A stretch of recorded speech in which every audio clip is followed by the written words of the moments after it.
Imagine uma instituição que atravessou impérios, revolucionou culturas e sobreviveu a 2 milênios de transformações. Não estou falando de um governo ou império, mas da igreja. Um fenômeno único que a Bíblia descreve como o corpo vivo de Cristo, pulsante, orgânico, mas também como uma organização com estrutura, liderança e missão. Como algo tão espiritual pode ter regras, hierarquias e métodos? Como conciliar a essência divina com a realidade humana de administrar comunidades, resolver conflitos, adaptar-se à modernidade? Nesse vídeo nós mergulharemos nas raízes bíblicas que revelam a dualidade da igreja, um organismo espiritual alimentado pela fé e uma máquina organizacional que demanda sabedoria prática. Veja o que a história da igreja nos ensina sobre o equilíbrio entre tradição e inovação. Se você já se perguntou como a igreja mantém uma relevância em um mundo em constante mudança, ou se simplesmente quer entender a fascinante engrenagem por trás dessa instituição milenar, essa aula é exclusiva para você. É um convite para nós explorarmos mistérios, contradições e verdades eternas à luz da palavra de Deus. Fique comigo, nós vamos examinar as escrituras. Permaneça conosco e tenha sua fé fortalecida pela palavra de Deus.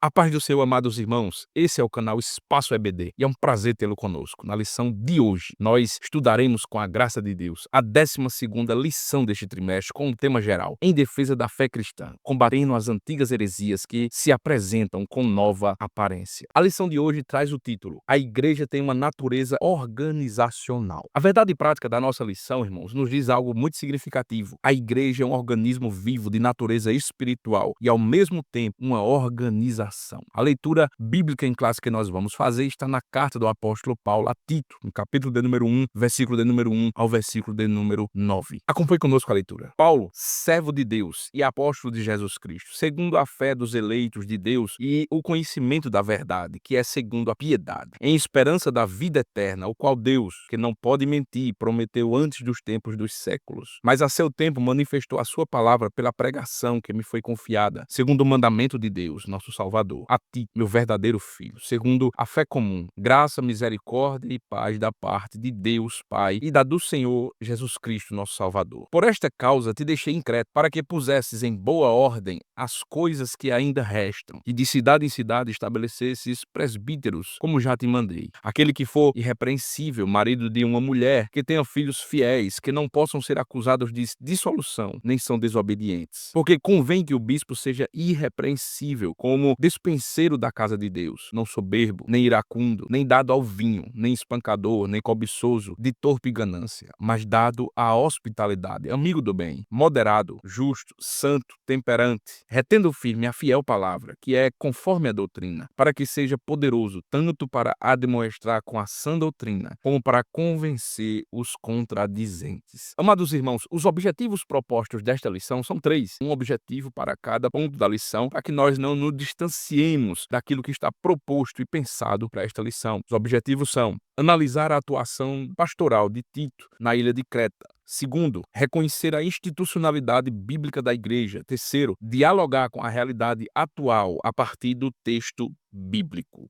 Amados irmãos, o ponto 1 desta lição vai nos dizer Tito e as igrejas na ilha de Creta. Veja, a história de Tito em Creta nos revela um capítulo crucial sobre como a fé e a organização elas caminham juntas na igreja. Paulo, quando ele deixa Tito na ilha mediterrânea, ele não estava apenas delegando tarefas, ele estava combatendo uma crise espiritual. Creta era famosa por sua cultura marcada pela falta de ética. Isso fica muito claro no versículo de número 12. Lá haviam igrejas que estavam desorganizadas. Falsos mestres estavam distorcendo a fé, estavam tentando inserir legalismo judaizante, práticas mercenárias. No versículo de número 12, o apóstolo Paulo ele vai citar um poeta cretense chamado Epimenides para descrever o caráter do povo. Ele vai dizer: um dos seus próprios profetas disse: cretenses são sempre mentirosos, bestas ruins, ventres preguiçosos. Essa crítica não era apenas uma opinião isolada, mas um reconhecimento cultural amplamente difundido, até mesmo entre os próprios cretenses. O que isso significava na prática? Mentira era um costume social. A fama de mentirosos sugeria exatamente que existia uma cultura da desonestidade ali entre os cretenses, seja no comércio, seja nas relações sociais,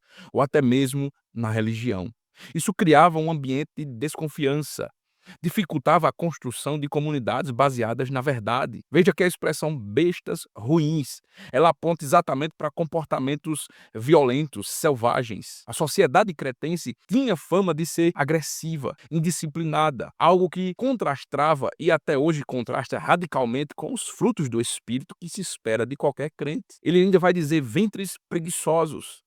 A acusação aqui é exatamente de preguiça, de glutonaria. Revela uma tendência à ociosidade, ao consumo excessivo, em detrimento do trabalho digno e da moderação. E como isso afetava a igreja? A falta de ética generalizada entre eles contaminava até mesmo as comunidades cristãs. Essa é que é a verdade. Paulo, ele relata que falsos mestres, muitos deles cretenses, estavam corrompendo famílias inteiras com ensinos legalistas, judaizantes, e as motivações deles eram extremamente gananciosas. Eles usavam a religião para lucrar, para controlar algo que Paulo chamou de negócio vergonhoso, ali no versículo de número 11, na versão Nova Almeida atualizada. Além disso, muitos crentes professavam fé em Cristo, mas as suas ações negavam a essência do evangelho. Porque Paulo citou, por exemplo, um poeta pagão. Veja que Paulo cita um poeta pagão, mas a escritura vai dizer que Paulo se referiu a um dos seus profetas. Esse poeta era Epimenides. Paulo, ele faz algo brilhante. Ele expõe a hipocrisia dos cretenses com as próprias fontes deles. Veja, se até um poeta cretense reconhecia os vícios do povo, como eles poderiam alegar que as suas práticas eram aceitáveis? Era um golpe de autoridade retórica. Ele estava mostrando que a transformação em Cristo precisava ir além das aparências. E isso nos traz uma aplicação grandiosa para os dias de hoje. A situação de Creta reflete desafios atuais. Quantas culturas nos dias de hoje glorificam a mentira, como as fake news, a ganância, o consumismo desenfreado, ou até mesmo a violência, aquela polarização social? A igreja, como na época de Tito, ela é chamada, irmãos, a ser contracultural, estabelecendo líderes íntegros, vivendo a verdade de forma prática. A exortação de Paulo, ela permanece atual. Em tudo, seja você mesmo um exemplo para que, se alguém se opõe a você, fiquem envergonhados, não tendo nada de mal a dizer a nosso respeito. Ele vai dizer lá nos versículos 7 a 8 do capítulo 2 de Tito. Imagine o desafio. Como construir uma comunidade saudável em um ambiente tão caótico? A resposta de Paulo foi clara: estabelecer lideranças íntegras. Ele ordenou a Tito que constituíssem presbíteros irrepreensíveis, maridos de uma só mulher, e que tenham filhos crentes, não acusados de dissolução. Veja, amado irmão, que não se tratava aqui de perfeição, mas sim de caráter testemunhável, capaz de refutar aqueles que fossem o contradizer ou contradizer a verdade. E aqui há uma lição que é atemporal. Preste atenção nisso.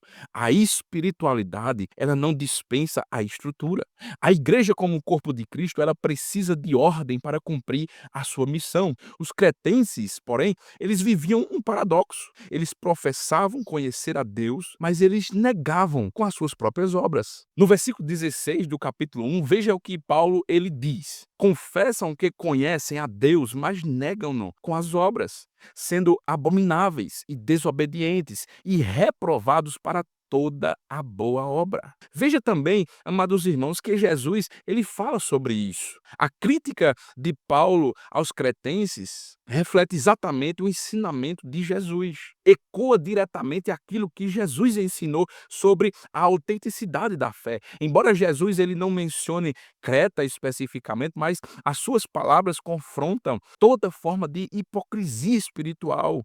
As palavras de Jesus revelam o coração do problema. Ele vai dizer: nem todo aquele que diz Senhor, Senhor, entrará no reino dos céus. Mateus capítulo 7, versículo 21. Jesus, ele alerta que a mera profissão de fé, irmãos, é insuficiente. O que importa é fazer a vontade do Pai, como ele mesmo vai dizer neste versículo. Os cretenses, eles diziam servir a Deus, mas as suas obras eram mentiras, era ganância, era preguiça, mostravam que seus corações estavam, na verdade, distantes dele. Jesus, ele reforça: todo aquele que ouve as minhas palavras será comparado a um homem prudente, que edificou sua casa sobre a rocha. Mateus capítulo 7, versículo 24. Ou seja, não basta ouvir a palavra de Deus, logo precisa se colocar em prática aquilo que nós temos aprendido da palavra de Deus. Em Lucas capítulo 6 e versículo 46, o texto sagrado vai nos dizer: por que me chamais Senhor, Senhor, e não fazeis o que eu digo? Veja que Jesus ele questiona de forma direta essa contradição entre a adoração verbal e a desobediência prática. Para ele, a fé genuína, ela é obediência radical e não ritualismo vazio. Os cretenses, ao negligenciarem a ética, eles estavam mostrando que seu relacionamento com Deus era, na verdade, superficial, algo que Jesus condenou nos fariseus. Em Mateus capítulo 15, versículo 8, Jesus disse: este povo honra-me com os meus lábios, mas o seu coração está longe de mim. Veja, irmãos, que esse abismo entre a fé e a prática é um alerta para os dias de hoje. Quantas vezes as nossas comunidades reproduzem o mesmo erro, priorizando rituais vazios, em vez de relacionamentos autênticos com Cristo? Paulo, ele não mediu palavras, ele chamou os rebeldes de insubordinados, faladores vãos e enganadores. Está no versículo 10. A solução não estava em mais regras, mas em líderes que vivessem o evangelho de forma tangível, que transformassem a cultura ao seu redor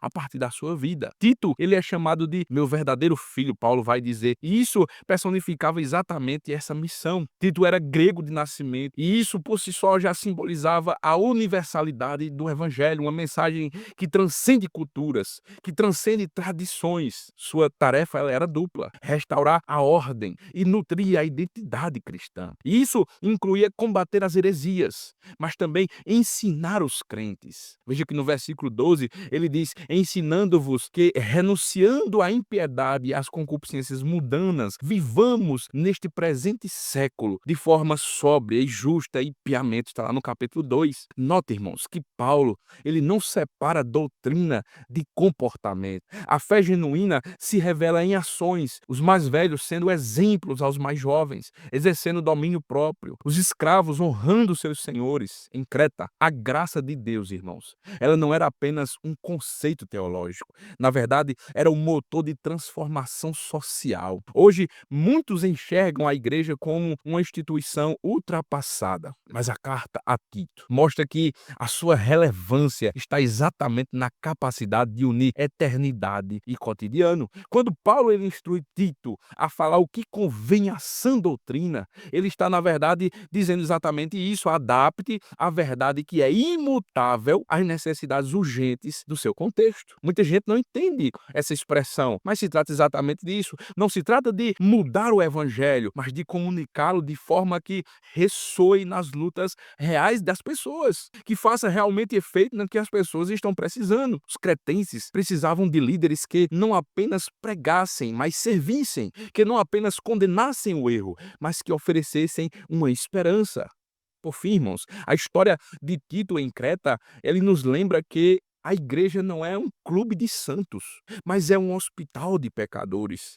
Mesmo em meio ao caos, Paulo ele via um potencial ali entre os cretenses. Veja que no versículo 11 do capítulo 2 desta mesma carta, Paulo vai dizer: a graça de Deus se manifestou, trazendo salvação a todos os homens. A desorganização dos cretenses não era o fim da história, era exatamente o cenário perfeito para que a graça operasse no meio deles. O que é que você está achando desta aula? Coloca aqui nos comentários. O ponto 2 da nossa lição, irmãos, nos fala sobre a institucionalidade bíblica da igreja. Veja, irmãos, que a igreja, desde os seus primórdios, nunca foi uma realidade desarticulada. Embora nascida do sopro do Espírito Santo no Pentecostes, descrito ali no capítulo 2 e versículo 1 ao 4 de Atos dos Apóstolos, a igreja rapidamente assumiu uma forma organizacional que reflete exatamente, irmãos, a sabedoria divina. Quando Paulo ele instrui Tito a estabelecer presbíteros em Creta, ele não está impondo, e nós precisamos entender isso.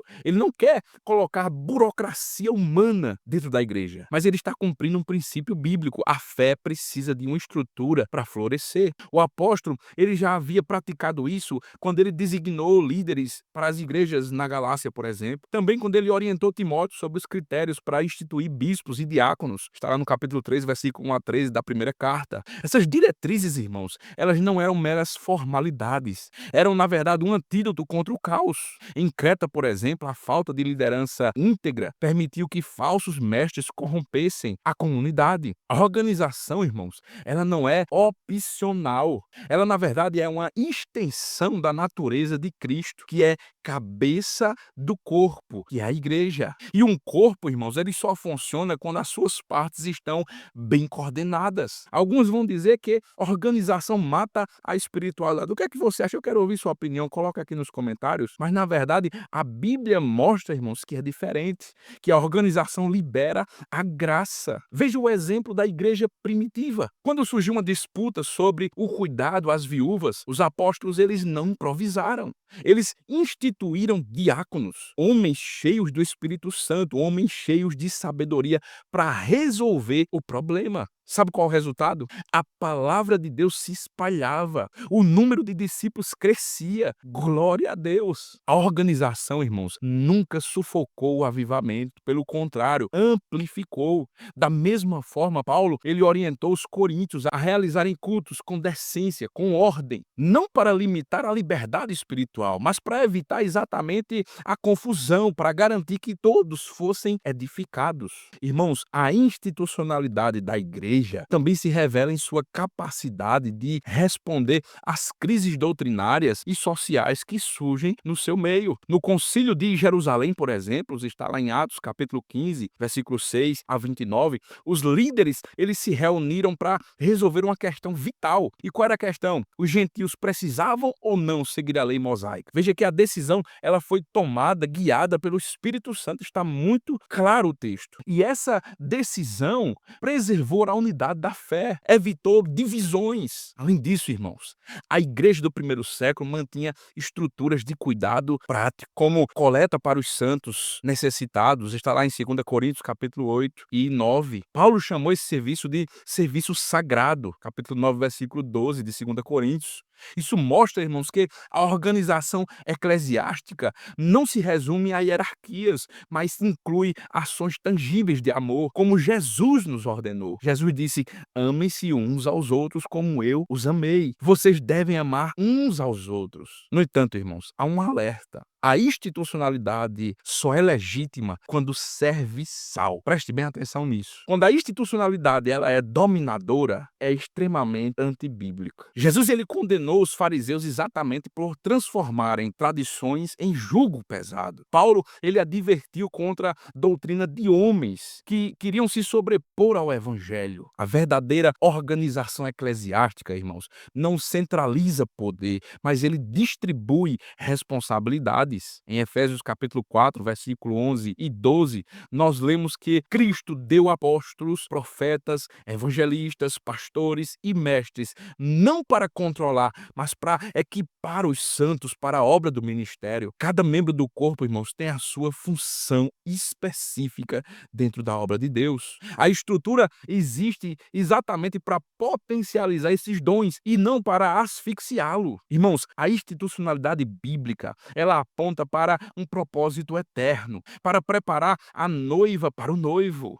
A igreja não é uma ONG espiritual, é uma comunidade redimida que um dia se encontrará com Cristo, conforme Apocalipse capítulo 19, versículo 7. Por isso, irmãos, a sua organização precisa refletir santidade, justiça, amor, valores do reino, como escreveu Pedro na sua carta. Vocês são nação santa, povo exclusivo de Deus, para anunciar as grandezas daquele que os chamou das trevas para a maravilhosa luz. Cada reunião ordenada, irmãos, Cada líder capacitado, cada obra social são tijolos nessa construção, até que ele venha. Por fim, irmãos, o ponto 3 da nossa lição, e não menos importante, nos diz a questão atual. Veja que a igreja, desde os seus primórdios, ela enfrenta o desafio de equilibrar sua natureza espiritual com a necessidade de organização, uma tensão que permanece atual. Quando Jesus disse, por exemplo, dai a César o que é de César, dai a Deus o que é de Deus, ele não apenas estava falando sobre impostos, mas ele estava falando sobre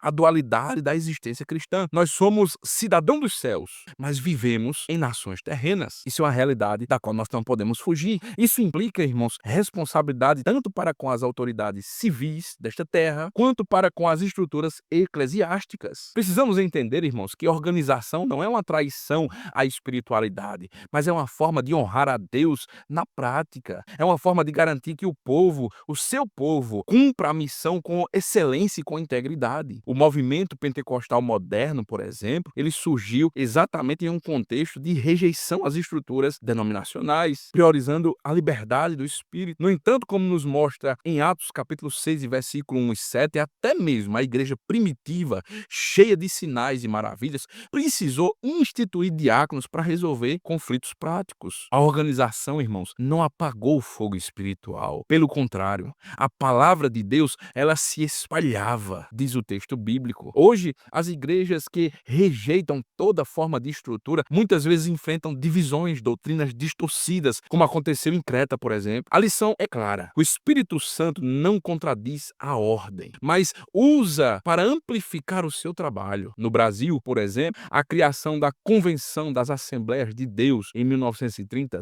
a CGADB, ela ilustra exatamente esse equilíbrio. Os pioneiros, eles entenderam que para manter a unidade doutrinária, para expandir o evangelho, era necessário organizar-se, não por tradição humana, mas para preservar a verdade. E isso ecoa, irmãos, esse princípio que Paulo nos deixou, inspirado por Deus através da palavra. 1 Coríntios capítulo 14, versículo 40, tudo, porém, seja feito com ordem e com decência. A estrutura, irmãos, não é um fim em si mesma, mas é um meio de proteger a identidade da igreja, é um meio de capacitá-la a servir com eficácia. Contudo, nós precisamos dizer, há um risco. A burocracia, ela pode sufocar a vida espiritual. Jesus, ele criticou os fariseus exatamente porque eles estavam priorizando regras sobre relacionamentos. Hoje, infelizmente, muitas igrejas caem no mesmo erro, transformam cultos em rotinas vazias. A solução, irmãos, é relembrar o propósito dessa organização, edificar o corpo de Cristo, conforme Efésios capítulo 4, versículo 12. Líderes não são controladores, mas são servos que equipam os santos.